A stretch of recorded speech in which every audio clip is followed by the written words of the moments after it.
ಪ್ರಕೃತಿ ಸೌಂದರ್ಯದ ನೆಲೆಬೀಡು ಈ ಮಲೆನಾಡಿನ ಮಡಿಲಲ್ಲಿ ಮೆಹಬೂಬ್ರವರು ಮಲೆನಾಡು ಮನಸ್ಸು ಎಂಬ ಒಂದು ಪುಸ್ತಕವನ್ನು ಇವತ್ತು ಬಿಡುಗಡೆ ಮಾಡ್ತಾ ಇರುವುದು ಬಹಳ ಸಂತೋಷ. ಈ ಒಂದು ಕಾರ್ಯಕ್ರಮದಲ್ಲಿ ನಾವೆಲ್ಲರೂ ಇವತ್ತು ಪಾಲ್ಗೊಂಡಿದ್ದೇವೆ. ಬಹಳ ಅರ್ಥಪೂರ್ಣವಾದ ಬಹಳ ಮಹತ್ತರವಾದ ಕಾರ್ಯಕ್ರಮವಾಗಿದೆ ಇದು.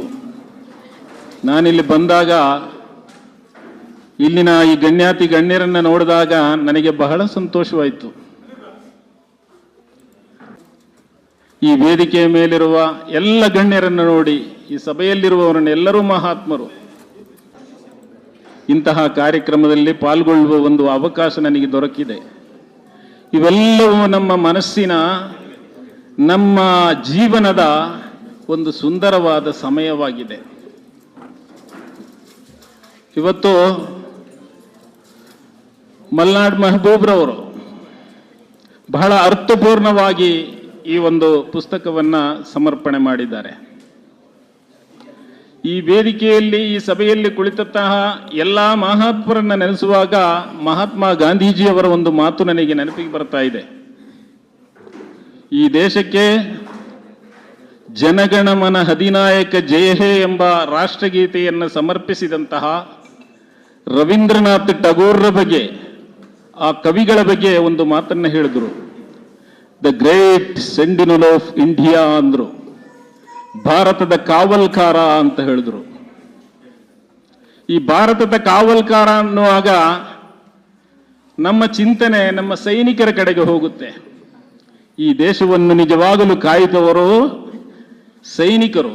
ಅವರ ಜೀವವನ್ನು ಅಡವಿಟ್ಟು ಈ ದೇಶದ ಭದ್ರತೆಗಾಗಿ ಅವರು ಹೋರಾಡ್ತಾ ಇದ್ದಾರೆ. ಅವರಿಗೆ ದೀರ್ಘ ಆಯುಸ್ಸು, ಪೂರ್ಣ ಆರೋಗ್ಯವು, ಸರ್ವಶಕ್ತನು ನೀಡಲಿ ಅಂತ ನಾವೆಲ್ಲರೂ ಪ್ರಾರ್ಥಿಸೋಣ. ಮಹಾತ್ಮ ಗಾಂಧೀಜಿಯವರ ಒಂದು ಕವಿಯನ್ನು ತೋರಿಸಿ ಹೇಳಿದ್ರು, the great Sentinel of India, ಭಾರತದ ಮಹಾನ್ ಕಾವಲ್ಕಾರ ಅಂತ. ಈ ದೇಶವನ್ನು ಸೈನಿಕರು ಗಡಿಯಲ್ಲಿ ಕಾಯ್ತಾ ಇದ್ರೆ ಈ ದೇಶದ ಜನತೆಯನ್ನ ಕಾಯುವವರು ಸಾಹಿತಿಗಳು, ಬರಹಗಾರರು, ಚಿಂತಕರು, ಕವಿಗಳಾಗಿದ್ದಾರೆ ಎಂಬುದಾಗಿದೆ ಮಹಾತ್ಮ ಗಾಂಧೀಜಿಯವರ ಮಾತಿನ ಅರ್ಥ. ಒಬ್ಬ ಮನುಷ್ಯನ ಮನಸ್ಸನ್ನು ಪರಿವರ್ತನೆಗೊಳಿಸಬೇಕು ಅಂದ್ರೆ, ಅವನನ್ನು ಸಂಸ್ಕಾರದೆಡೆಗೆ ಕೊಂಡೊಯ್ಯಬೇಕು ಅಂದ್ರೆ, ಅವನನ್ನು ಈ ಸಮಾಜದ ಉತ್ತಮ ಪ್ರಜೆಗಳನ್ನಾಗಿ ಮಾಡಬೇಕು ಅಂದ್ರೆ ಅದು ಕವಿಗಳಿಂದ, ಸಾಹಿತಿಗಳಿಂದ, ಚಿಂತಕರಿಂದ, ಬರಹಗಾರರಿಂದ ಮಾತ್ರ ಸಾಧ್ಯ ಎಂಬುದನ್ನ ಮಹಾತ್ಮ ಗಾಂಧೀಜಿಯವರ ಮಾತು ಇವತ್ತು ಸೂಚಿಸ್ತಾ ಇದೆ.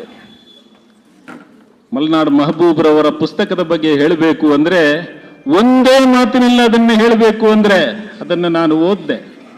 ನಾನು ಓದುವಾಗ ನನ್ನನ್ನು ಅದು ಓದಿಸ್ತಾ ಇದೆ. ಮುಂದಕ್ಕೆ ಓದೋಣ ಅಂತ 2 ಸಲ ಆ ಬುಕ್ಕನ್ನು ನಾನು ಓದಿದ್ದೀನಿ. ಅನೇಕ ವಿಷಯಗಳು ನನ್ನ ಗಮನದಲ್ಲಿ ಬಂದಿದೆ. ಒಂದು ಕೃತಿಯನ್ನು ಓದುವಾಗ ಅದರಲ್ಲಿ ನೋಡ್ತಾರೆ ಇದರ ಲೇಖಕರು ಯಾರು ಅಂತ. ಒಂದು ಪುಸ್ತಕದ ಬಗ್ಗೆ ಹೇಳಬೇಕು ಅಂದ್ರೆ ಒಂದು ಲೇಖಕರ ಬಗ್ಗೆ 1-2 ಮಾತನ್ನು ಹೇಳಲೇಬೇಕಾಗುತ್ತದೆ. ಮೆಹಬೂಬ್ ಇದೊಂದು ಅರಬಿ ಪದ. ಇದರ ಅರ್ಥ ಏನು ಅಂದ್ರೆ ಪ್ರೀತಿ ಪಾತ್ರ ಅಂತ ಇದರ ಅರ್ಥ. ತನ್ನ ಹೆತ್ತವರು ಇಟ್ಟ ಹೆಸರು ಇವತ್ತು ಸಾರ್ಥಕವಾಗಿದೆ ಅಂತ ನನಗೆ ಅನಿಸ್ತಾ ಇದೆ. ಪ್ರೀತಿ ಪಾತ್ರ ಅಂತ, ಎಲ್ಲರ ಪ್ರೀತಿಯನ್ನು ಗಳಿಸಿದಂತಹ ಒಬ್ಬ ವ್ಯಕ್ತಿ ಅಂತ ಅದರ ಅರ್ಥ. ಇವತ್ತು ಆ ಹೆಸರಿಗೆ ಅನುಗುಣವಾಗುವಂತೆ ಎಲ್ಲ ಜಾತಿ ಜನಾಂಗದವರೊಂದಿಗೆ, ಲಿಂಗಾಯತರೊಂದಿಗೆ ಲಿಂಗಾಯತನಾಗಿ, ಒಕ್ಕಲಿಗರೊಂದಿಗೆ ಒಕ್ಕಲಿಗನಾಗಿ, ದಲಿತರೊಂದಿಗೆ ದಲಿತನಾಗಿ, ಕ್ರೈಸ್ತರೊಂದಿಗೆ ಕ್ರೈಸ್ತನಾಗಿ, ಮುಸಲ್ಮಾನರೊಂದಿಗೆ ಮುಸಲ್ಮಾನರಾಗಿ ಎಲ್ಲ ಹೊಂದ್ಕೊಂಡು ಒಳ್ಳೆ ಒಂದು ಭಾವನೆಯನ್ನ ಬೆಳೆಸ್ಕೊಂಡಂತಹ ಒಂದು ವ್ಯಕ್ತಿತ್ವ ಮಲ್ನಾಡ್ ಮೆಹಬೂಬ್ ಅಂತ ಈ ಸಂದರ್ಭದಲ್ಲಿ ನಾನು ಹೇಳಲಿಕ್ಕೆ ಇಷ್ಟಪಡ್ತಾ ಇದ್ದೇನೆ.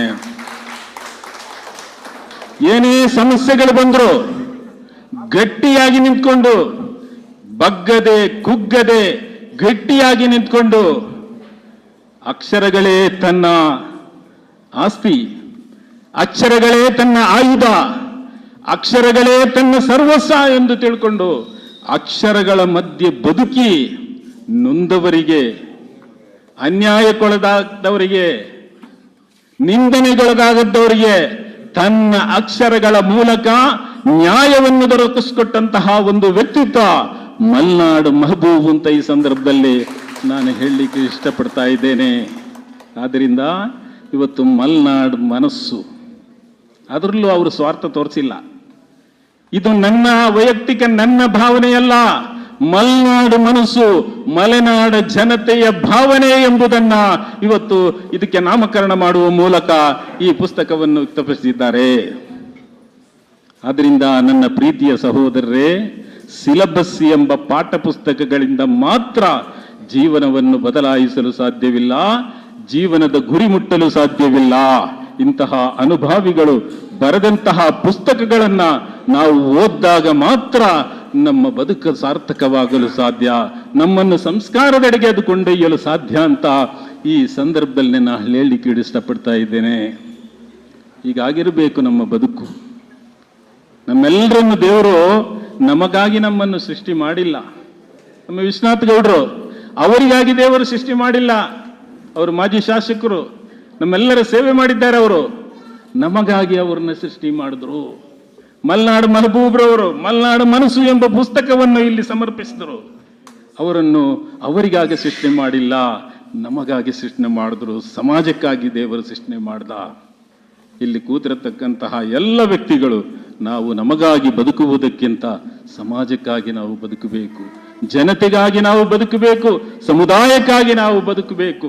ಆಗ ಮಾತ್ರ ಈ ಬದುಕು ಸಾರ್ಥಕವಾಗಲು ಸಾಧ್ಯ ಅಂತ ಈ ಸಂದರ್ಭದಲ್ಲಿ ನಾನು ಹೇಳಲಿಕ್ಕೆ ಇಷ್ಟಪಡ್ತಾ ಇದ್ದೇನೆ. ಒಮ್ಮೆ ನನಗೆ ಒಂದು ಪುಸ್ತಕ ಸಿಕ್ತು. ಆ ಪುಸ್ತಕದ ಹೆಸರೇ ನೋವು ಅಂತ. ನಾನು ತಿಳ್ಕೊಂಡೆ, ಏನಿದು ನೋವಿನ ಬಗ್ಗೆ ಬರೀಲಿಕ್ಕೆ ಇಷ್ಟೊಂದೇನಿದೆ ಅಂತ. ಓದಿ ನೋಡುವಾಗ ಜೀವನ ಪೂರ್ತಿ ಆ ಪುಸ್ತಕದಲ್ಲಿದೆ. ಮನುಷ್ಯನ ಜನನ ನೋವು, ಮನುಷ್ಯನ ಮರಣ ನೋವು. ಭಾರತೀಯರಾದ ನಮ್ಮೆಲ್ಲರ ಆಯುಸ್ಸು ಎಷ್ಟು ಗೊತ್ತಾ? ನಾವು ಜಾಸ್ತಿ ಬದುಕಿದ್ರೆ ಒಂದು 70 ವರ್ಷ ನಾವು ಬದುಕಬಹುದು. 70 ವರ್ಷ ಅಂದ್ರೆ ಎಷ್ಟು ದಿನ ಅಂತ ನೀವು ಲೆಕ್ಕ ಹಾಕಿದ್ದೀರಾ? 25,000 25,250 ದಿನಗಳು. ಅದರಲ್ಲಿ 9,000 ದಿನಗಳು ನಾವು ನಿದ್ರೆಯಲ್ಲಿ ಕಳೆದು ಬಿಡ್ತೇವೆ. ಇನ್ನು 9,000 ದಿನಗಳು ವ್ಯಾಪಾರ, ವಹಿವಾಟು, ಸಾಲ, ಸುಲಿಗೆ ಅಂತೇಳಿ ಟೆನ್ಷನ್ ಅಲ್ಲೇ ಕಳೆದು ಬಿಡ್ತೇವೆ. ಒಂದು ದಿನ ಪುರುಷತ್ತಿಲ್ಲ. ಬಾಕಿ ಅಲ್ಲೂ ನೆಮ್ಮದಿ ಇಲ್ಲ. ಬಾಕಿ ಉಳಿದಿರೋದೆಷ್ಟು? 7,550 ದಿನಗಳು. ಇಲ್ಲಾದ್ರೂ ನೆಮ್ಮದಿ ಇದೆಯಾ? ಇಲ್ಲ. ಹೊಡೆದಾಟ, ಬಡದಾಟ, ಬೈದಾಟ, ರಾಜಕೀಯ ಕೆಸರರ್ಚಾಟ, ಕೋರ್ಟು, ಕಚೇರಿ ಅಂತ ಹೇಳ್ಬಿಟ್ಟು ಇದರಲ್ಲೇ ಕಳೆದು ಬಿಡ್ತೇವೆ. ಎಲ್ಲಿ ಇಂತಹ ಸನ್ನಿವೇಶಗಳು, ಇಂತಹ ಸಭೆಗಳು, ಇದರಲ್ಲಿ ನಾವು ಸೇರ್ಕೊಂಡು ನಾವು ಪರಸ್ಪರ ಒಳ್ಳೆಯ ವಿಚಾರಗಳನ್ನು ಚಿಂತನೆ ಮಾಡಿ ನಮ್ಮ ಜೀವನದಲ್ಲಿ ಅಳವಡಿಸಿಕೊಂಡಾಗ ಮಾತ್ರ ನಮಗೆ ನೆಮ್ಮದಿ ಅಂತ ಈ ಸಂದರ್ಭದಲ್ಲಿ ಹೇಳ್ತಾ ಇದ್ದೇನೆ.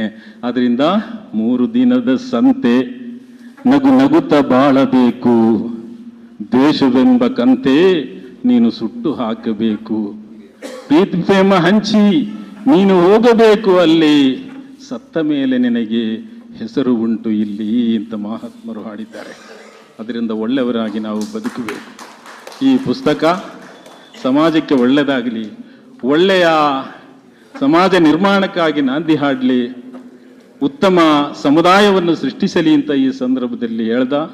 ನನಗೆ ಒಂದೆರಡು ಮಾತನಾಡುವ ಅವಕಾಶ ಕೊಟ್ಟಂತಹ ಇದರ ಆಯೋಜಕರಿಗೂ, ಮಲ್ನಾಡು ಮಹಬೂಬ್ರವರಿಗೂ, ವೇದಿಕೆಯ ಮೇಲಿರುವ ಅಧ್ಯಕ್ಷರಿಗೂ, ತಮಗೆಲ್ಲರಿಗೂ ಒಂದೇ ಮಾತಿನಲ್ಲಿ ಧನ್ಯವಾದಗಳನ್ನು ಹೇಳ್ತಾ ನನ್ನ ಮಾತನ್ನು ವಿರಾಮಗೊಳಿಸ್ತಾ ಇದ್ದೇನೆ. ಜೈ ಹಿಂದ್, ಜೈ ಕರ್ನಾಟಕ.